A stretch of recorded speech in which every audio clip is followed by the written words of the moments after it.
For the meantime, enjoy. Have a productive trip sa inyong lahat. Ha? God bless you at make Manila great again. Remember that. Kailangan ko kayo. I cannot do it alone. Ha? Maraming salamat sa inyo and Manila, God first.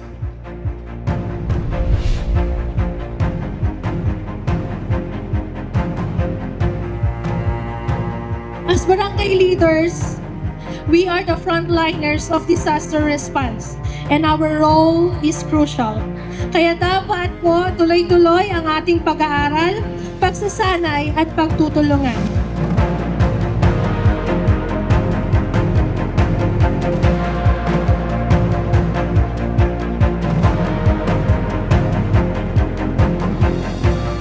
Sa ngalan ng DILG Manila Field Office, lubos po ako nagpapasalamat sa inyong presensya at sa inyong patuloy na dedikasyon sa paglilingkod bayan. This activity is more than just a learning trip. It is a commitment.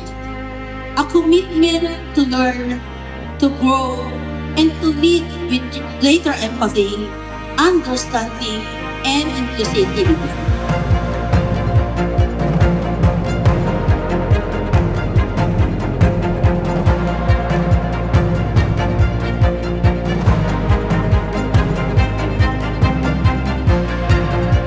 Ordinances kasi when I was a councilor, talagang pinag-aralan ko. I was appointed as a committee on yung pinakamandugong committee on transportation, infrastructure, and media communications. It's a double-bladed committee.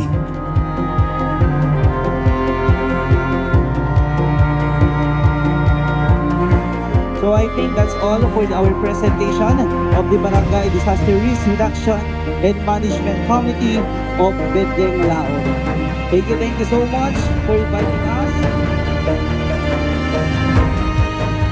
Kami po ay lubusang nagpapasalamat sa inyo at napili nyo ang Vigan bilang isa sa inyong venue sa inyong lakbay araw. Isa pong karangalan sa amin. Welcome. Welcome to Vigan.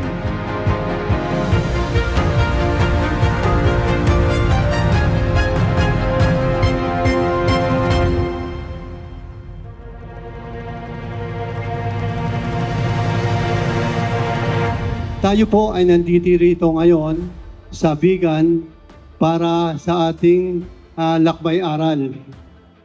At ang layunin po natin ay ang mabigyan ng kaalaman ang bawat isa sa atin.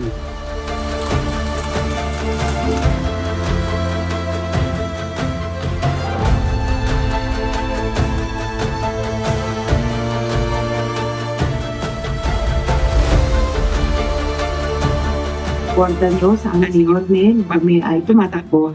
But nevertheless, nakakatuwang malaman dahil ngayon, ang gobyerno dito sa Maynila ay buhay na buhay at lumalaban.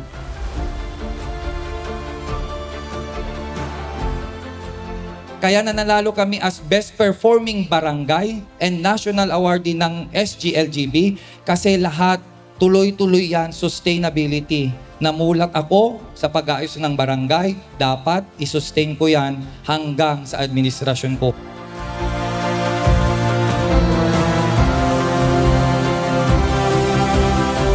At sana maging productive yung inyong pagpasyal dyan at marami kayong matutunan. But then again, I just want to share to you that you have your city government supporting each and every one of you. Pag may kailangan kayo, mga kababayan natin na may problema, huwag kayong mahihiya.